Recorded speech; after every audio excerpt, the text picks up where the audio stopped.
حضور فرماتے ہیں کچھ لوگوں کو اللہ قیامت میں بغیر حساب کتاب جنت میں داخل کرے گا، فرشتے پوچھیں گے پل صراط سے ہوا ہے؟ وہ کہیں گے دیکھی نہیں۔ میزان عمل تلوائے؟ وہ کہیں گے دیکھا ہی نہیں۔ کیسے آ گئے؟ تو کہیں گے خدا کے فضل سے آ گئے۔ فرشتے پوچھیں گے تمہارا عمل کیا تھا؟ وہ کہیں گے کچھ بھی نہیں، عام لوگوں کی طرح نماز پڑھتے تھے، روزہ رکھتے تھے، حج فرض ہوا تو کیا، زکوٰۃ اگر ہمارے اوپر لاگو ہوئی تو دی، عام روٹین کے معاملات۔ تو فرمائے اتنی بڑی فضیلت کے بغیر حساب کتاب جنت، کوئی تو وجہ ہوگی۔ تو بندے عرض کریں گے وجہ ایک ہی تھی کہ رب جو ہمارے حق میں فیصلہ کرتا تھا ہم اس پر راضی ہو جایا کرتے۔ علامہ اقبال نے ایک بات لکھی ہے، اقبال کہتے ہیں جب میں لندن میں وکالت کرتا تھا تو ایک خاتون تھی، لیڈی بارنس اس کا نام تھا، چھوٹے موٹے مقدمات لے کے وہ میرے پاس آتی تھی۔ بی بی ایک ہوٹل چلایا کرتی تھی، اس کا خامند جو تھا وہ فوج میں ملازم تھا۔ اقبال نے خود لکھا ہے، اقبال فرماتے ہیں کہ ایک دن وہ خاتون پھر کسی کیس کے سلسلے میں میرے پاس آئی، تو جب وہ آئی تو اس نے نقاب اوڑھا ہوا تھا، برقع کیا ہوا تھا۔ تو چونکہ اس نے نقاب اوڑھا تھا، مسلمانوں کی نشانی تھی۔ نقاب اوڑھنا کن کی نشانی ہے؟ اللہ آپ کو خوش رکھے۔ تو کہتے ہیں وہ نشانی چونکہ اہل اسلام کی تھی تو مجھے تجسس ہوا۔ میں نے کہا لیڈی خیریت ہے؟ میم صاحبہ یہ برقع پہنا ہوا ہے؟ تو کہنے لگی ہنس کے اقبال مجھے پکا یقین تھا کہ آپ ضرور پوچھیں گے۔ تو میں نے کہا اچھا تو یہ برقع؟ تو کہنے لگی الحمدللہ میں مسلمان ہو گئی۔ تو میں نے فوراً کہا کہ آپ کا شوہر تو فوج میں ملازم ہے، فوجی کے لیے بدلنا اور پھر ملکی قانون اور یہ چیزیں۔ تو کہنے لگی اس نے مجھے کیا کہنا تھا، وہ خود کلمہ پڑھ گیا۔ تو کہتی ہیں میں اور متجسس ہوا، وہ کیس کی بات کرتی تو میرا تجسس بڑھ گیا۔ میں نے کہا تو کیس چھوڑ یہ بتا کلمہ کیسے پڑھا؟ تو کہنے لگی اقبال اصل بات یہ ہے کہ میں نا بے اولاد تھی، خامد بھی بڑے اچھے پیسے کماتا، میں خود بھی ہوٹل چلاتی، پر ڈپریشن اور ٹینشن اور بلا وجہ کی پریشانیاں جان نہیں چھوڑ۔ یہ ٹینشن اور ڈپریشن کا نا مجھے عربی ترجمہ کوئی نہیں ملا۔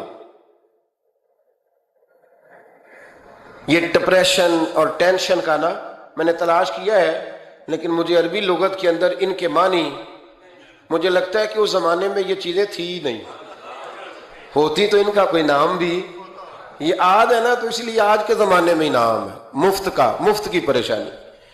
تو کہتی ہے مجھے ٹینشن اور ڈپریشن رہتی تھی ہر وقت، بڑی میں پریشان رہتی تھی۔ میرے ساتھ ایک عجیب واقعہ ہوا کہ میرے ہوٹل میں نا ایک بابا جی برتن مانجتے تھے، بوڑھے آدمی تھے، 70 سال کے قریب عمر تھی۔ ان کا ایک بیٹا تھا، ایک بہو تھی، ایک پوتا تھا، لیکن وہ بیچارے بیٹا بیمار رہتا تھا تو لہذا وہ خود مزدوری کرتے۔ کہتے ہیں ایک دن وہ بابا جی میرے پاس آئے، کہنے لگے میم صاحبہ 2-4 دن کی چھٹی چاہیے۔ تو میں نے کہا خیریت ہے؟ کہنے لگے میڈم میرا بیٹا فوت ہو گیا۔ بیٹا، آپ کو پتہ ہے باپ کا جنازہ پڑھنا آسان ہے، بیٹے کا جنازہ اٹھانا بڑا مشکل کام۔ کہتی ہے میں کچھ لکھ رہی تھی، میرے ہاتھ سے قلم گر گیا، میں نے خود گاڑی بھیجی، بابا جی گاؤں چلے گئے جہاں وہ رہتے تھے۔ کہتی 2-3 دن کے بعد میں اور میرا شوہر گئے تو رستے میں ہم باتیں کر رہے تھے کہ کیا تعزیت کریں گے، ایک ہی بیٹا تھا، کوئی رشتہ دار بھی نہیں، تو اس کی تو کائنات اجڑ گئی، کن لفظوں سے اسے تعزیت کیا کہیں گے؟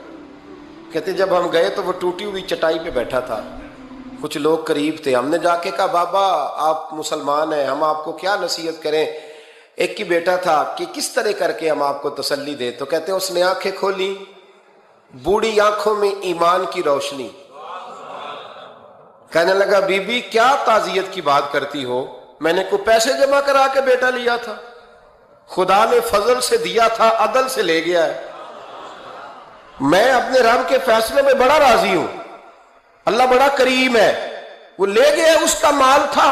آپ یقین کریں ہمارے دیہاتی لوگ یہ کہا کرتے تھے، میں نے کانوں سے سنا ہے، ایک بوڑھے آدمی کا ایک دفعہ بیٹا فوت ہو گیا تو کسی نے اس سے کہا بابا چھوٹی عمر میں بچہ چلا گیا، تو مجھے لفظ نہیں بھولتے، کہنے لگے پتر اللہ دی فصل ہے، کچی وڈے تاوی ہو دیئے۔ سنے آپ نے بھی کبھی یہ فکرہ، کچی وڈے تے پکی لے گئے تے تاوی ہے جو ہو دی، تو جب اس کا جی چاہا وہ لے گیا۔ اللہ اکبر۔ وہ خاتون کہتی ہے کہ وہ بابا جی سے میں نے کہا کہ چلو آپ 1 مہینے کی چھٹی کر لے، تو کہنے لگا نہیں میڈم میں مسلمان ہوں، مفت کی روٹی نہیں کھاتا، مزدوری کر کے کھاتا ہوں، میں انشاءاللہ 2-3 دن کے بعد کام پہ آ جاؤں گا۔ کہتے ہیں وہ چند دنوں کے بعد آ گیا، اللہ کی قدرت کے ابھی 2-3 ماہ گزرے تھے، پھر آیا، میڈم چھٹی چاہیے کچھ دنوں کی۔ میں نے کہا خیریت ہے؟ کہنے لگے وہ میری بہو بھی ہارٹ اٹیک سے فوت ہو گئی۔ کہتے اب میں بھی تڑپ گئی اور عیسائی ہو کہ میری آنکھوں میں آنسو آ گئے۔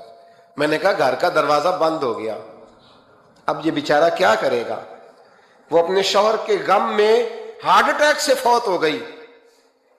کہتے ہم پھر 2-3 دن کے بعد تعزیت کے لیے گئے، پھر ٹوٹی ہوئی چٹائی، بوڑھا نہ اپنی انگلیوں سے زمین پر کچھ بنا رہا۔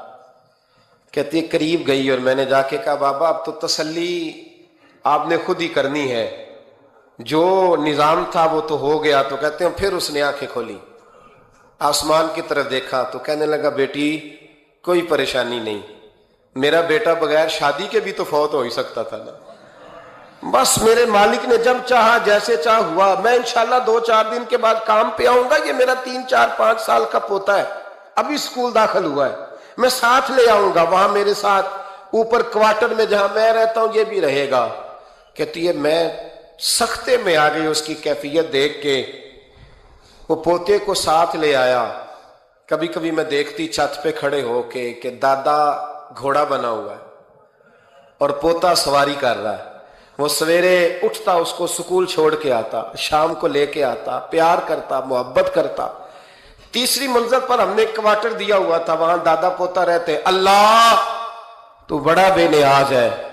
کہتی ہے اقبال ایک دن نا پوتا اوپر والی منزل پہ کھیل رہا تھا، اس کا پیر پھسلا، وہ گردن کے بل زمین پہ گرا، مجھے خبر ہوئی تو میں دوڑی، ایمبولینس منگائی، خون سے لتھڑے ہوئے اس بچے کو دادے نے اپنی گود میں رکھا، اور جب ہم ہسپتال کی طرف گئے تو ہاسپٹل بعد میں آیا، جناب اسرائیل پہلے آ گئے، اور کہتے ہیں وہ گود میں دم توڑ گیا۔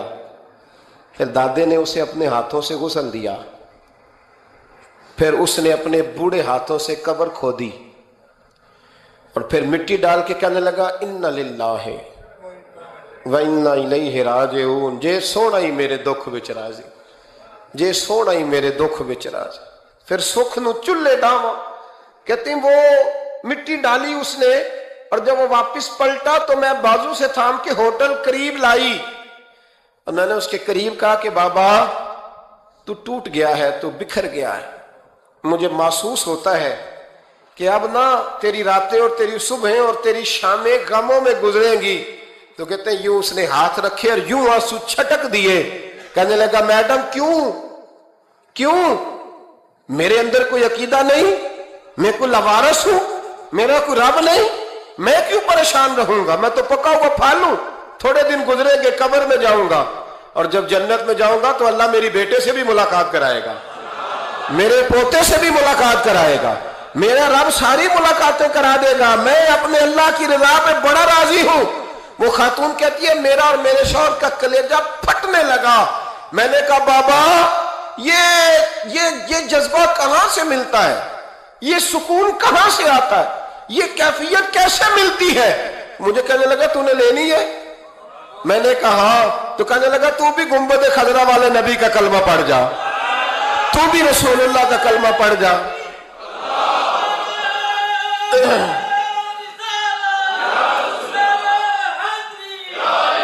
میرے محبوب کا کلمہ پڑھ، اللہ تجھے سکون عطا کرے۔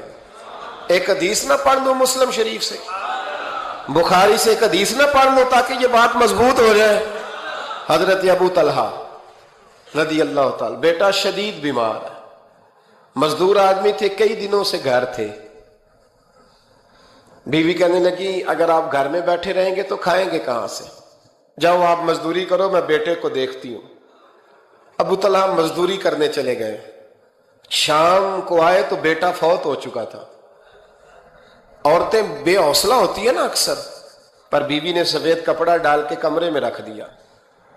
بیٹا، ماں اور بیٹا کو ناپ تک ہے رشتہ، بیٹے میں سفید چادر ڈال کے کمرے میں رکھ دیا۔ حضرت ابو طلحہ انصاری آئے، بیٹے کا کیا حال ہے؟ کہنے لگی اللہ کی رحمت میں ہے۔ اللہ کی، کیسا جملہ ہے، اللہ کی رحمت میں ہے۔ خامد نے کھانا کھایا، بیوی سے ملنے کو دل کیا تو ملاقات ہوئی، فارغ ہو کے بیٹھے تو خاتون اٹھ کے نا خاوند کے قریب گئی، اس کا ہاتھ تھاما، کہنے لگی نبی کریم علیہ السلام کے صحابی ہو، ایک مسئلہ دریافت کرنا تھا، بتاؤ گے؟ کہ پوچھو۔ کہنے لگی اگر کوئی آپ کے پاس امانت رکھوائے اور پھر اپنی امانت واپس مانگے تو کیا کرو گے؟ حضرت ابو طلحہ کہنے لگے پوچھنے والی کیا بات ہے، جس کی امانت ہے واپس کر دیں گے۔ اب زوجہ روئی، اب صبر والی بی بی روئی، اب ماں روئی، آنسو ٹپکے، آنچل سے پوچھ کے کہنے لگی ابو طلحہ وہ بیٹا بھی اللہ کی امانت تھا اور رب اپنی امانت لے گیا ہے، اٹھو غسل کفن کا بندوبست کرو۔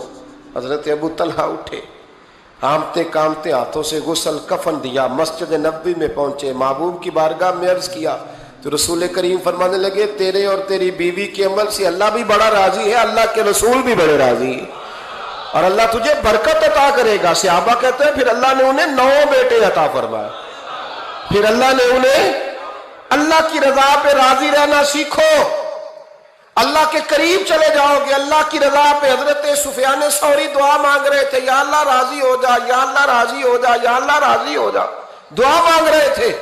بی بی رابعہ بصری پردے کے پیچھے بیٹھی تھی، جب دعا لمبی ہو گئی تو کہنے لگی سفیان بس کر، کوئی اگلا لفظ بھی بول، بس کر۔ آپ فرمانے لگے تجھے کیا ہوا؟ تو کہنے لگی تو کب سے کہہ رہا یا اللہ راضی ہو جا، یا اللہ راضی ہو جا، پہلے اپنے دل پہ ہاتھ رکھ کے بتا تو اللہ سے راضی ہے؟ تو راضی ہے اللہ سے؟ تو روز نہیں کہتا پیسے نہیں ہے میرے پاس مجھے دے، تو روز نہیں کہتا یا اللہ فلانی چیز کوئی نہیں دے، اے اللہ فلاں کو دے دیا مجھے کیوں نہیں دیتا معاذ اللہ، تو روز شکوے نہیں کرتا؟ فرمایا پہلے تو راضی ہو جا۔ ترمذی شریف کی حدیث ہے، میرے نبی کریم علیہ السلام نے فرمایا تم اللہ کے دیے ہوئے تھوڑے رزق پہ راضی ہو جاؤ، اللہ تمہاری تھوڑی عبادت سے راضی ہو جائے۔